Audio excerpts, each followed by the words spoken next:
सच्चा सतगुरु कोई ना पूजे, झूठो जगपतियासी, अंधे की वहां पकड़ रहे अंधा, बता मार्ग कौन बतासी। दिख कहते हैं मोती मुक्ता दर्शत नाही, ये जग है सब अंधरे, दिखत के तो नैन चसम, इनका फेरा मोतिया बंदरे। ये हमने दिक्कत थे महाराज जी बड़े मंडलेश्वर बड़े विद्वान, कहते इनका तो अज्ञान रूपी मोतिया बंद हो रहा था, इन्हें कुछ भी ना दिखा था। इनकी जैसे जिस किसी का सफेद मोतिया बंद हो जावे तो उसकी आंख कति स्वस्थ दिखाई देती है, पर उसने दिखता कति नहीं, नपटंदा होता है। तो ऐसे ये महर्षि मंडलेश्वर गुरु परम धनी ये सारे अज्ञान रूपी इनका मोतिया बंद हो रहा था। कहते हैं मोती मुक्ता दर्शत नाही, ये जग है सब अंधरे, दिक्कत के तो नैन चश्म, इनका फेरा मोतिया बंदरे। ये दिक्कत के तो महर्षि महाराज दिखाई दिए थे संत, इनका अज्ञान रूपी मोतिया बंद था। आप भी भूत बन गए और पूरी जनता को भी डबो दिया अज्ञानियों ने। पुण्यात्माओं को समय दिया परमात्मा ने, संभलो और अपना कल्याण करवाओ। बोलो सतगुरुदेव परम पिता परमात्मा पूर्ण ब्रह्म सर्व सृष्टि रचनहार कुल मालिक,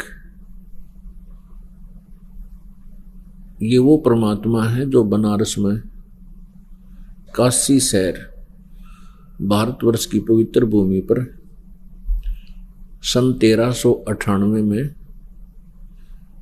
अवतरित हुए।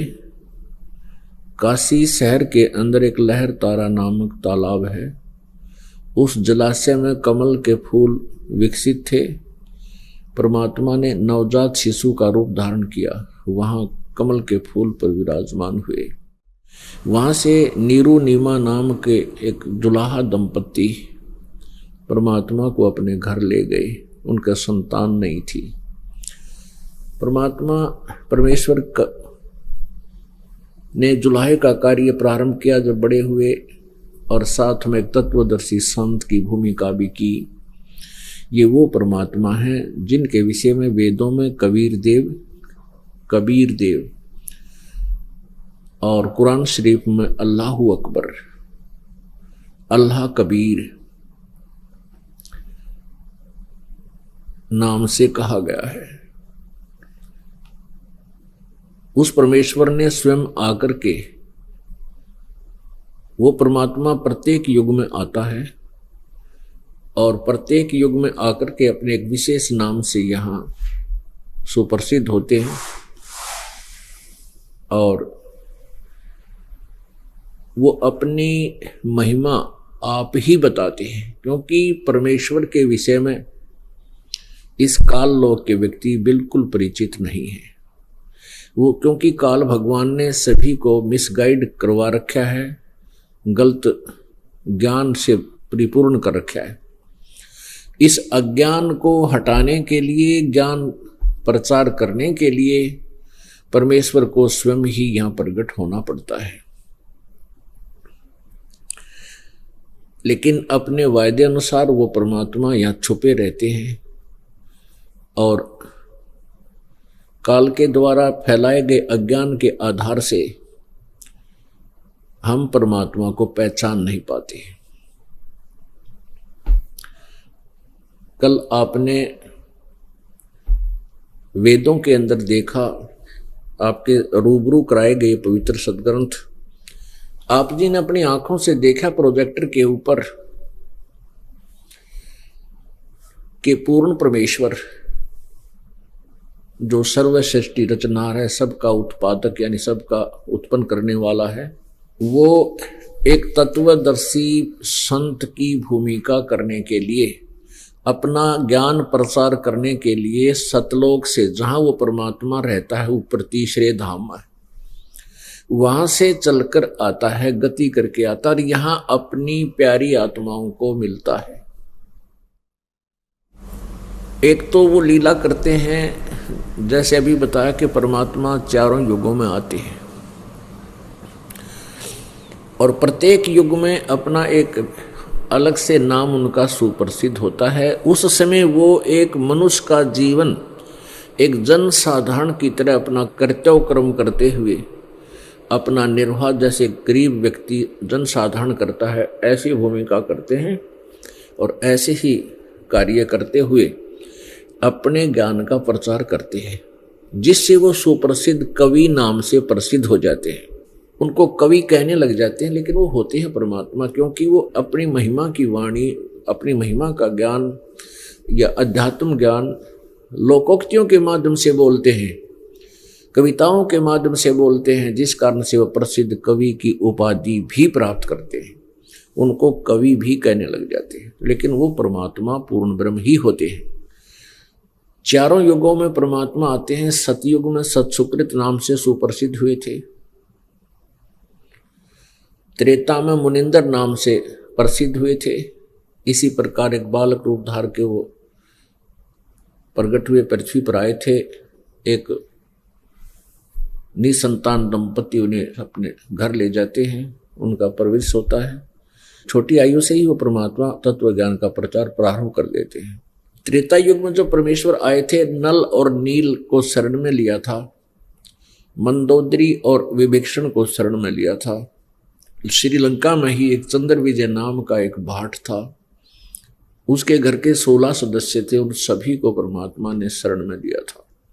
उसमें और भी बहुत सा इतिहास है, लेकिन ये वेल नोन से यही व्यक्ति हैं जो हमारी परमात्मा की महिमा समझने के लिए ये पात्र हैं। और द्वापर युग में परमात्मा करुणामय नाम से आए थे। करुणामय नाम से प्रकट हुए थे। ऐसे कमल के फूल पर विराजमान हुए थे। उनको एक छोटे बच्चे थे, उनको एक बाल्मीक परिवार उठा ले गए थे। उनके संतान नहीं थी, निसंतान थे। धीरे धीरे बड़े हुए तो उन्होंने अपने इस तत्व ज्ञान का प्रचार किया। परमात्मा जानबूझकर ऐसी लीला करते हैं कि वो जनसाधारण भी उनके निकट रह सके। तो इस प्रकार कलयुग के अंदर वो परमात्मा कबीर नाम से प्रकट हुए।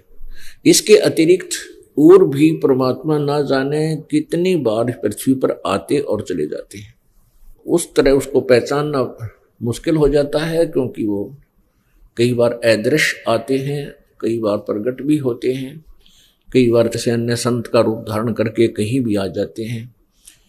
कुछ दिन वहाँ रहते हैं, अपनी प्यारी आत्माओं को सत भक्ति पर लाकर वो फिर वहाँ से चले जाते हैं, अपना नाम गाम वो छुपा कर रखते हैं। ऐसी भी लीला बहुत बार परमेश्वर करते हैं। कहते हैं अनंत कोट अवतारे हैं ये नौचित में बुद्धिनाश, खाल्यक खेल खलक में 6 ऋतु 12 मास। कि परमात्मा के तो अनंत अवतार हैं और ये ज्ञानहीन केवल 9 अवतारों को ही मानकर उन्हीं के गुणगान करते रहते हैं। अनंत कोट अवतारे हैं नौचितवें बुद्धिनाश, खल्यक खेल खलक में 6 ऋतु 12 मास। परमात्मा स्वयं भी कहते हैं पहुंचूंगा क्षण एक में, एक क्षण में धरती पे, एक क्षण में अपने सतलोक में। इतनी गति है परमात्मा की। इस प्रकार हम उस परमात्मा को ना पहचान पा रहे हैं, क्योंकि हम अज्ञान से परिपूर्ण कर दिए गए हैं। और जब वो परमात्मा स्वयं आते हैं तब हम अज्ञान आधार से उसको नहीं पहचान पाते, क्योंकि हमारे को इन सभी अज्ञानी ऋषियों ने, महर्षियों ने, मंडलेश्वरों ने परमात्मा को निराकार बता रखा है, जबकि परमात्मा साकार है। मनुष्य सदृश उसका शरीर है, शरीर है, मनुष्य जैसा शरीर है। इतना अंतर है कि हमारा जो शरीर है, सतलोक के अंदर जो मानव है, वहाँ भी मानव है, उनको हंस बोलते हैं। ऐसा ही आकार है जैसा आपका हमारा यहाँ पर है, ऐसे ही वहाँ पर सृष्टि है सतलोक के अंदर। वहाँ केवल एक नूर तत्व से बना हुआ एक शरीर होता है, जिसमें ये नाड़ी तंत्र नहीं होता। और परमात्मा का भी ऐसा शरीर होता है। वहाँ जो प्राणी हैं यानी आत्माएं हैं, हंस बोलते हैं उनको, हंस, और परमात्मा को परमहंस कहते हैं। जैसे आत्मा और परमात्मा। तो वहां हंस रूप में, हंस माने ये पक्षी नहीं, हंस वो होता है जो बुराई त्याग दे, सार सार को ग्रहण करने लग जावे। जैसे एक हंस पक्षी होता है, उसमें गुण है कि उसके सामने दूध में जल डाल दो, 1 गिलास प्योर दूध, 1 गिलास पानी डालकर जल, और उसके सामने पात्र में रख दो, वो दूध को पानी से निकाल लेगा और जल को छोड़ देता है, जल नहीं लेता। तो ये एक ही ऐसा प्राणी है जिसमें ये गुण है, दूध और पानी को छान लेता है, पानी छोड़ देता है, दूध ग्रहण कर लेता है। और दूसरा गुण ये है उसके अंदर, हंस पक्षी के अंदर, ये बत्तख जैसा होता है, बुगले जैसा। दूसरा गुण ये होता है कि वो कहीं भी सरोवर के किनारे खड़ा होगा तो मछलियां नहीं खाता, मछली नहीं खाएगा, और न ही वो कीड़े मकोड़े खाता है। बुगले को कुछ भी मिल जावे, उससे मिलता जुलता होता, बुगला बिल्कुल एक जैसा शरीर होता। बुगले की और हंस की यही पहचान होती है, हंस कीड़े मकोड़े मछली नहीं खाएगा और बुगला सब कुछ खा जाता है। तो कहने का तात्पर्य है कि वो केवल मोती खाता है हंस। तो हंस इसलिए वहां आत्मा का नाम हंस रखा है कि वो बुराई नहीं करता। जो प्राणी यहाँ इस योग्य हो जाएगा, कोई भी बुराई नहीं करेगा, और दूध और पानी छान के अर्थात बुराइयों से बचेगा और सार ग्रहण कर लेगा, अन्य उपासनाओं को छोड़ देता है, तो फिर वो सतलोक चला जाता है, सत साधना करके परम संत से उपदेश लेकर आजीवन मर्यादा में रहता हुआ। तो वहां जाने के बाद इस आत्मा का पुनर्जन्म होता है, लेकिन फिर मरण कभी नहीं होता। वहां आपका शरीर एक नूर तत्व का होगा, ये कभी मरेगा नहीं, कटेगा नहीं, रोग नहीं होता और कभी व्यर्थ नहीं होता, ना मृत्यु होती। जरा और मरण दोनों समाप्त हो जाते हैं। जरा माने बुढ़ापा और मरण मृत्यु, ये दोनों महादुख है प्राणी पे। ये सतलोक में आपको फेस नहीं करने पड़ेंगे, इनकी कठिनाई आपको परेशानी नहीं होगी। तो वहां मानव जैसा शरीर है आपका। अपने आत्मा क्योंकि ये तत्व ज्ञान है, इसको समय समय पर ही थोड़ा सा खोला जाता है, समय से पहले इसको अधिक नहीं विस्तार दे सकते हम, समय आने पर धीरे धीरे दिया जाता है, परमात्मा का आदेश है। क्योंकि अभी तक जितने भी संत हैं जो सतलोक के गुणगान करते हैं, सतलोक का जिक्र करते हैं, वहां जाने का दावा करते हैं, उनको सतलोक के बारे में कह का भी नहीं पता। उनका क्या सिद्धांत है, जैसे राधा स्वामी पंथ, ये धन धन सतगुरु पंथ, सच्चा सौदा, सिरसा और जगमाल वाली का, ये आगरा वाला राधा स्वामी पंथ, कोई भी है राधा स्वामी संबंधी, जैसे ठाकुर जी महाराज हो, एक जय गुरुदेव जी ने मथुरा में चमटा गाड़ रखा है, दुनिया भ्रमित कर रखी है। ये सभी क्या बताते हैं कि सतलोक में तो प्रकाश ही प्रकाश है, वहां परमात्मा केवल निराकार रूप में है, और निराकार परमात्मा में आत्मा जाकर मिल जाती है, जैसे समुद्र में जल बूंद मिल जाती है। बस इतना सा उनका रिजल्ट है लास्ट। अरे भले आदमियों को सोचने की बात है, यदि वहां परमात्मा नहीं है सतलोक में, तो हम के टिंडे लेंगे उड़ा जाके। उसके लिए तो भटक रहे हैं, उसके लिए भरम रहे हैं, हमें भगवान के दर्शन हो, परमात्मा मिले हैं, और हम देखें उसके चेहरे को, दर्शन करें उस परम पिता के। अरे जब डूब के मरना है तो कौन जाएगा वहां पर, किसकी रुचि बनेगी। अब जैसे हम बेटी का विवाह करते हैं और हम उसका वर ढूंढते हैं किसी दूर देश में, दूर गांव में जा करके, और हम आकर के बताएं कि वहां फलाने गांव में आदमी कोई नहीं है, गांव ही गांव है, गांव ही गांव है, और वहां वो वर है ही नहीं, वो तो निराकार है, तो क्या रुचि बनेगी उस लड़की की, जब वर वहां पर निराकार है, वर है ही नहीं। हम उसके लिए तो सारा खड़ा हो रहा, जिस परमात्मा को हम देखना चाहते हैं, कोई मेडिटेशन करता है, कोई कुछ अन्य साधनाएं करता है, कोई जाप ही करता है, और फिर ये बता देते हो तो निराकार है। तो वहां जाने की रुचि किससे की नहीं बना, ये कहने की बातें हैं। वास्तविकता इसके विपरीत है, क्योंकि इन अज्ञानियों को कुछ ज्ञान नहीं था। इनका ज्ञान आपको शाम को दिखाया, रात्रि में आपके रूबरू कराया राधादास स्वामी पंथ के प्रवर्तक श्री शिवदयाल जी का ज्ञान। न्यो कहा ना गजा नासी आवे, ईसा ज्ञान इनका सारा का। जब जिनका थ्योरी ही ऐसी है, उनका प्रैक्टिकल के टिंडे होगा, वह प्रैक्टिकल भी बकवाद पाओगा। जिनका थ्योरी ही गलत है तो प्रैक्टिकल क्या होगा, थ्योरी से प्रैक्टिकल होता है। और वो कहते हैं कि गीता, वेद, ये पुराण, इनकी हमें आवश्यकता नहीं, क्योंकि ये ज्ञान हमारे से निम्न स्तर का है, इसको नहीं। हमने तो सीधा ऊपर, हम तो सीधे त्रिकुटी में ध्यान लगाते हैं, हमने और नीचे का कोई आवश्यकता नहीं है। ये केवल कहने सुनने की बातें हैं। त्रिकुटी में ध्यान लगाना कोई बालकों का खेल नहीं है। और त्रिकुटी में ध्यान लाने वाले इनसे पहले ऋषि महर्षि हजारों वर्ष तक ला कर बैठ गए, तो 2.5 घंटे सुबह 2.5 घंटे शाम बतावे हैं, और वो दिन रात त्रिकुटी में ध्यान लगा कर मर गए, कुछ भी ना पाया उनको। और त्रिकुटी कोई बालकों का खेल नहीं, त्रिकुटी में पहुंचना है। पुण्यात्मा 2 तरीके होते हैं, जैसे ऋषि महर्षि ध्यान लगाते थे, ये भी कहते थे हम त्रिकुटी में पहुंच जाते हैं। अब जैसे कोई एयरपोर्ट देखने चला जा, एयरपोर्ट हवाई जहाज का अड्डा, हवाई अड्डा को देखने जावे, उड़ले का 2 रुपया की टिकट देखाओ, लेकिन उसे लाभ क्या हुआ? उसको देख तो सकता है, लेकिन उस एयरपोर्ट को देखना से क्या लाभ होगा? उस एयरपोर्ट पर जाना है तो वही जाता है जिसने कहीं और देश में जाना हो या दूर देश में जाना हो। जैसे हम यहाँ काल के लोक में फंसे पड़े हैं और हमने स्वदेश जाना है, हम गलती से आगे यहाँ इसके चक्कर में, और इस काल भगवान ने, इस ब्रह्म ने, ज्योति निरंजन ने हमारे को इतना मूर्ख बना दिया कि हम अपने घर की सुध भूल गए।